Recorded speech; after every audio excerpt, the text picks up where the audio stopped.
참 많이 안타까운 게 남편 외도로 고통받던 아내가 상간녀가 되는 경우가 정말 많습니다. 정말 많아요. 너무너무 많아요. 자, 남편 외도가 발생이 됐어. 남편 외도가 일단 발생이 됐어. 부부관계 끝난 거예요. 끝났다니까. 부부관계 안 돼요. 불가능한 게. 남편이 돌아와서 끝났다니까요. 그건 더 이상 부부 아니에요. 부부관계 끝났다는 얘기예요. 부부관계 종말을 선언한 거예요. 남편이 외도를 했다. 그러면 부부관계 끝난 거예요. 즉 사랑과 행복이 끝났다는 얘기예요. 자, 그런데 남편은 관계 중독이면 치료가 되면 회복의 가능성이 있어요. 회복의 가능성이. 그리고 아내에게 외상 트라우마가 발생을 하는데 외상 트라우마를 치료하면 회복할 가능성이 있어요. 아직 가능성이 있다는 얘기예요. 그래서 제1우선이 아내 외상 트라우마를 치료하고 남편에게 치료 기회를 줘서 남편이 치료되면 불가능할 것 같았던 부부관계가 끝났는데 회복을 할 수 있어요. 그리고 행복한 부부로 살아갈 수 있어요. 사랑과 행복을 다 회복을 할 수 있어요. 이게 유일한 길이에요. 그런데 자, 남편 외도가 발생을 했어. 남편은 중증 심리장애인 관계 중독인데 회복을 해야 되는데 그러려면 내가 치료해서 남편에게 치료 기회를 줘야 되는데 그 길이 아니야. 이렇게 되면 남편은 관계 중독이 어차피 점점 악화됩니다. 그리고 언제부터인지 모르지만 분노장애까지로 정신병증까지로 악화돼 가기 시작합니다. 남편에게 이게 매우 악화돼서 분노장애 또는 정신병증이 발생하면 돌아올 가능성이 거의 희박합니다. 설령 아내가 그때 당시에 외상 트라우마를 치료해서 나와 내 아이들을 함께 행복하게 가더라도 남편과 부부관계로 회복될 가능성이 매우 희박해집니다. 왜? 남편이 너무 많이 악화되어 있기 때문에. 자, 이렇게 진행을 해 나갑니다. 그건 남편 소관사안이에요. 문제는 아내의 외상 트라우마야. 아내의 외상 트라우마가 치료되어야 남편한테 치료 기회를 줄 수 있는, 부부관계를 회복할 수 있는 기회가 생기거든요. 그런데 아내의 외상 트라우마가 치료가 되지 않으면은 점점 악화되면, 그러면 이제 뭘 가냐? 자녀, 어딘가에 의존합니다. 자녀에게 의존하든가, 종교에 의존하든가, 또는 공부에 의존하든가, 일에 의존하든가, 어딘가에 의존합니다. 의존한다는 건 뭐냐? 그 의존하는 대상에다가 내 인생 전부를 희생하고 헌신을 합니다. 희생하고 헌신을 합니다. 대신 내 인생은 없습니다. 그래서 인간관계를 최대한으로 제한을 하고, 인간관계를 최대한 제한하면서 어디에? 자녀들에게, 일에, 인간관계가 거의 없어요. 딱 그것만 필요로 하는 인간관계만 있으니까 그거를 최대한 제한을 하면서 자녀에게 또는 종교에 또는 일과 사업에 또는 공부하는데 이렇게 내 나름대로 의존, 즉 희생하고, 내 인생 전부를 희생하고 헌신하는 거예요. 그러면 나는 불행하게 삽니다.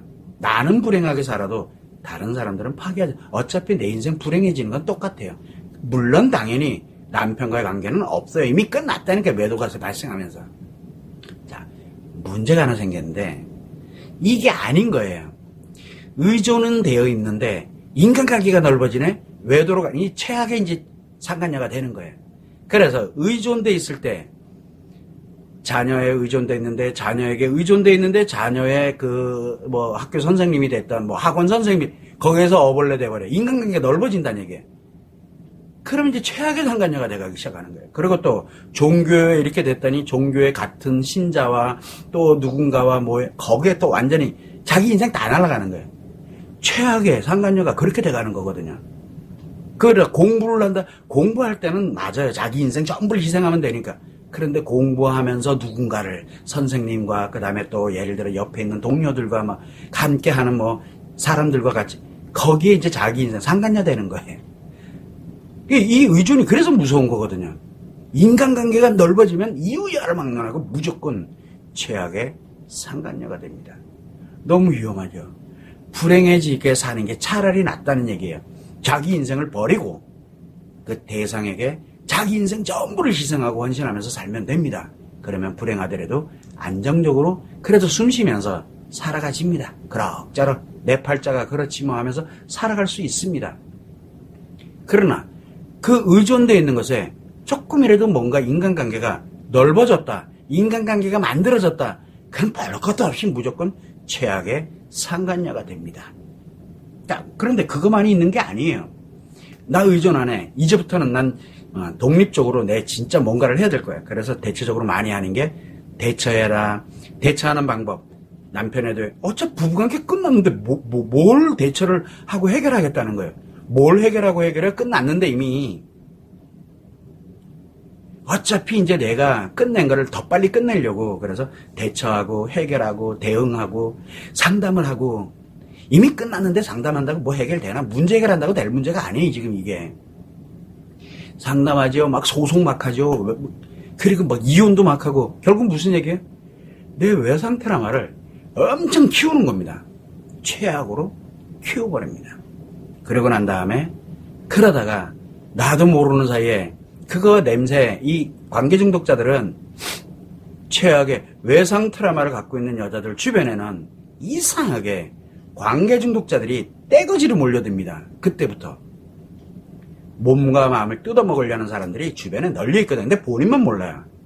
대처를 하고 해결하고 여기에 집중돼 있으니까 자기가 점점 자기를 악화시켜가고 있고 그 냄새를 맡고 다가오는 그 수많은 사람들이 자기를 도와준다. 그래서 그렇게 가다가 가는 거예요, 그냥요.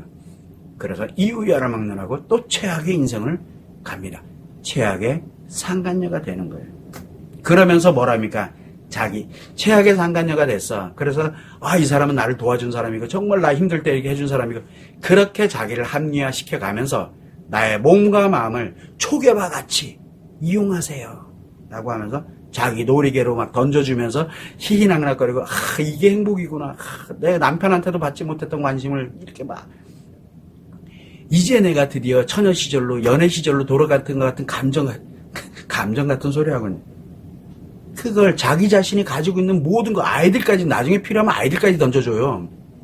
이렇게 하면서 놀이개로 막 던져주면서 이게 진짜 행복이고 그러면서 이제 본인이 최악이 되고 그러면서 자기는 이렇게 사는 게 행복이야라고 그러면서 자기를 합리화하고 자기를 정당화합니다. 그래서 인생 뭐 있어 즐기면서 하는 거지.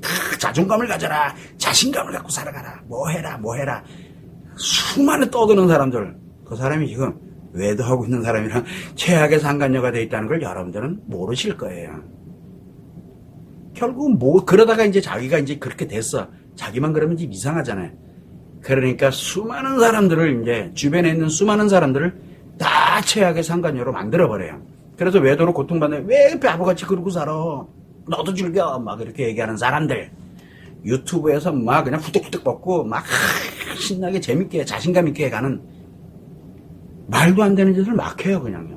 본인들이. 그리고 자기는 당당하다고 자기를 합리화시켜놓고 당당하게. 그래서 남편 외도로 고통받던 아내가 이혼을 하든 안 하든 관계없이 최악의 상간녀가 되는 거 너무너무 많이 보고 있습니다. 너무 아파요. 외상 트라우마 치료 안 한 이 결과가 이게 나는 아닐 거다. 아니에요. 무조건 수순대로 그렇게 가게 돼 있어요. 수순. 악화돼 가고 있기 때문에. 그래서 절대 나는 아니다. 여러분들도 똑같아요. 절대 나는 아니야. 나는 영상 보면서 이제 좀 정신 차려가고 있고 아니라는 거야. 악화돼 가고 있다는 거야. 남편이랑 부부관계도 많이 좋아졌고 내가 이것도 하고 저것도 해보니까 다 너무 괜찮아. 아니라는 거야. 악화돼 가고 있는 중에 부부관계 끝났어요 이미. 부부 끝났다고요. 외도로. 내가 치료되고 남편에게 치료 기회를 주고 남편이 치료를 하지 않으면 둘 다 치료되지 않으면 부부관계는 끝났어요 이미. 그런데 회복이 됐는데요. 뭐 해야 되는데 자기를 합리화시키고 있는 거예요. 최악으로. 이게 현실이에요. 이게.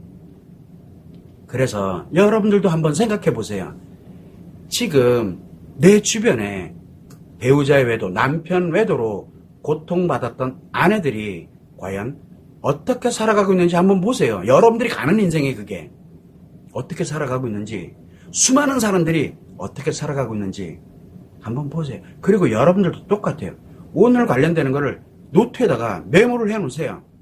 나는 절대 아닐 거야. 당연히 그렇게 해놓고 한번 메모를 해보세요.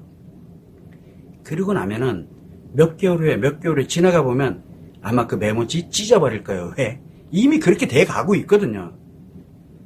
그래서 자기 자신을 점검을 해보세요.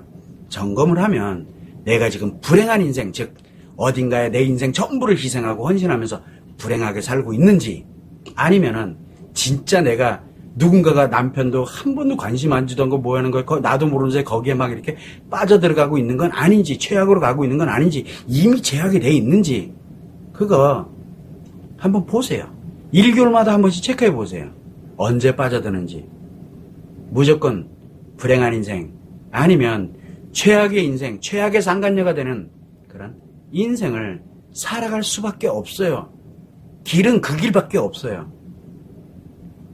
치료되지 않은 거는 이런 엄청나게 무시무시한 결과가 초래가 됩니다. 남편에 대로 고통받던 아내가 최악의 상간녀가 되면 어떻게 됩니까? 아우, 가정 다 깨버립니다. 남자들 가정들. 자기가 고통받아 놓고. 아닐 거라고요. 그렇게 돼요. 아닌 경우가 하나는 있죠. 불행한 인생. 즉, 내 아이들에게 정말 희생하고 헌신합니다. 아이들을 위해서 내 인생 전부를 걸어요. 다 필요 없어요. 인간관계 다 필요 없고. 또 종교적으로 관련돼서 진짜 거의 맹목적인 수준이에요. 거의 아침 점심 저녁 그냥 계속 그 종교에 빠져가지고 그냥 뭐만 되면 종교에 빠져서 거기에 내 모든 걸 다 걸어요. 그렇게 가는 사람들 진짜 많습니다. 그러다가 그런 사람들은 그래도 불행하게 가는 거예요. 그 길 아니면 나머지는 그러다가 인간관계가 하나 엮인다든가, 아니면 내가 대처, 해결, 이 나름대로 소송, 상담하고 뭐하고 다 좋아요. 유튜브 보면서, 영상 보면서 다 좋다 이거예요. 어차피 최악으로 인생으로 가는 거예요. 최악의 상간녀의 길로 가는 거예요, 지금요. 이게 여러분이 살아가는 인생입니다.